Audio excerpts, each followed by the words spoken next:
Hello friends, स्वागत है आपका अपने इस YouTube channel Vidyasagar education institute में, जहां हम आपको देने वाले हैं चैप्टर 5 क्लास 10th गद्य खंड हिंदी का ऑब्जेक्टिव क्वेश्चन, जो एग्जाम के दृष्टिकोण से बहुत ही महत्वपूर्ण है।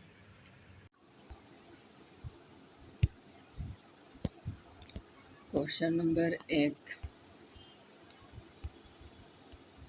नागरी लिपि के आरंभिक लेख हमें कहाँ से मिलते हैं? आंसर सी, दक्षिण भारत से।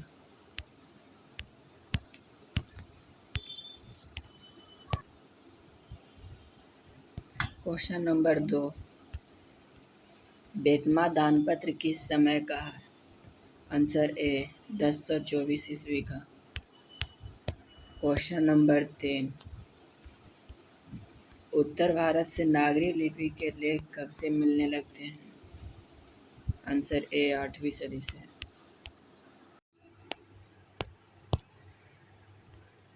क्वेश्चन नंबर 4, गुणाकर मोले ने मिडिल स्तर की पढ़ाई किस भाषा में की? आंसर ए, मराठी भाषा में। क्वेश्चन नंबर 5, गुणाकर मोले ने अंग्रेजी व हिंदी की पढ़ाई कहाँ पर की? आंसर सी, वर्धा में। क्वेश्चन नंबर 6, नेपाली भाषा किस लिपि में लिखी जाती है?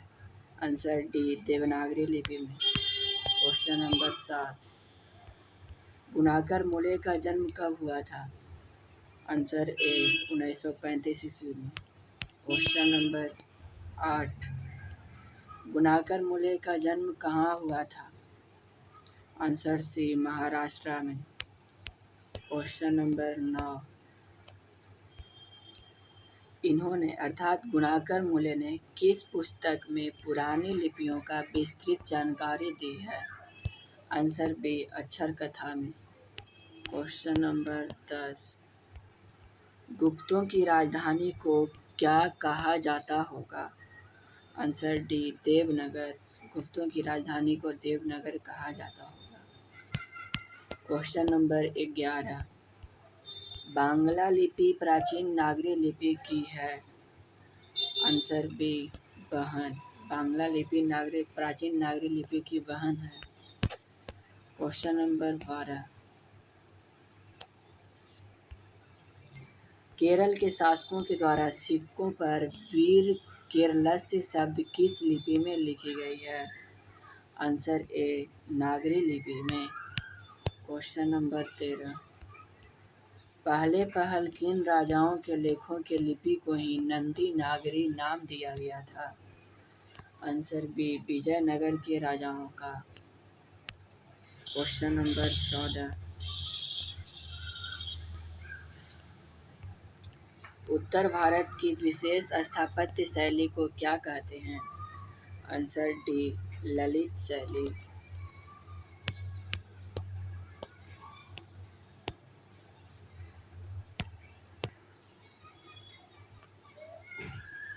देवनागरी लिपि में मुद्रण के टाइप कब बने?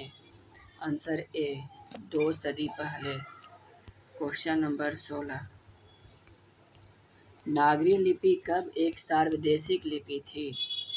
आंसर सी, 8वीं-11वीं सदी में। क्वेश्चन नंबर 17, पहले दक्षिण भारत की नागरी लिपि क्या कहलाती थी? Answer D, Siddham. Question number 18, Gunakar Muley ने विभिन्न विषयों पर कितने निबंध लिखे? आंसर बी, 2500 से अधिक। गुणाकर मोले ने अलग अलग विषयों पर 2500 से अधिक निबंध लिखे। क्वेश्चन नंबर 19, भारतीय लिपियों की कहानी किनकी प्रसिद्ध रचना है? आंसर ए, गुणाकर मोले की। क्वेश्चन नंबर 20, इस्लामी शासक का आरंभ काल है? आंसर ए, 12वीं सदी से। Question number 21।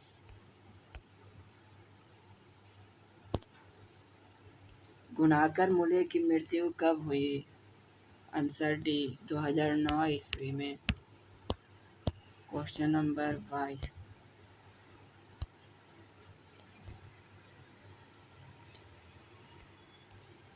किस शासक ने अपने सिक्कों पर राम सीता की आकृति और नागरी लिपि में रामसिया शब्द अंकित करवाए थे? Answer C Akbar. Question number 23। Nagari लिपि शीर्षक निबंध के निबंधकार कौन है? आंसर ए गुणाकर मूल्य। Question number 24। नागरी लिपि शीर्षक पाठ किस पुस्तक से लिया गया है? आंसर बी भारतीय लिपियों की कहानी से। Question number 25।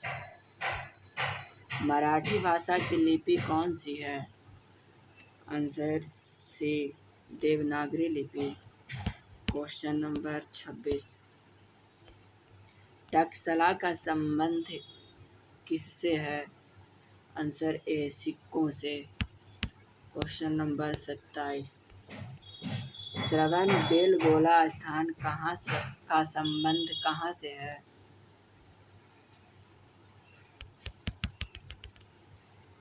श्रवण बेलगोला स्थान का संबंध किससे है? आंसर ए जैन धर्म से। Question number 28। सिद्धम क्या है? आंसर डी एक प्रकार की लिपि। Question number 19। किसे देवनागरी की संज्ञा दी गई है? आंसर बी काशी को।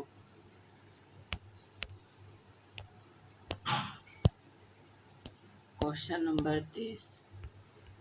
हिंदी के आदि कवि कौन हैं? Answer A Sarahapada. Question number 31। अमोघ वर्ष कौन था? आंसर बी प्रख्यात राष्ट्रकूट राजा। Question number 32। महिर भोज की ग्वालियर प्रशस्ति किस भाषा में है? आंसर सी संस्कृत भाषा में। Question number 33। बेतमा कहाँ है? आंसर ए इंदौर के पास। Question number 34। दक्षिण भारत के पांड्य प्रदेश से किस राजा के पलियम ताम्रपत्र मिले हैं? आंसर बी राजा बरगुन। ऐसे ही कम समय में ज़्यादा क्वेश्चनों का रिवीजन करने के लिए हमारे इस चैनल को सब्सक्राइब जरूर करें।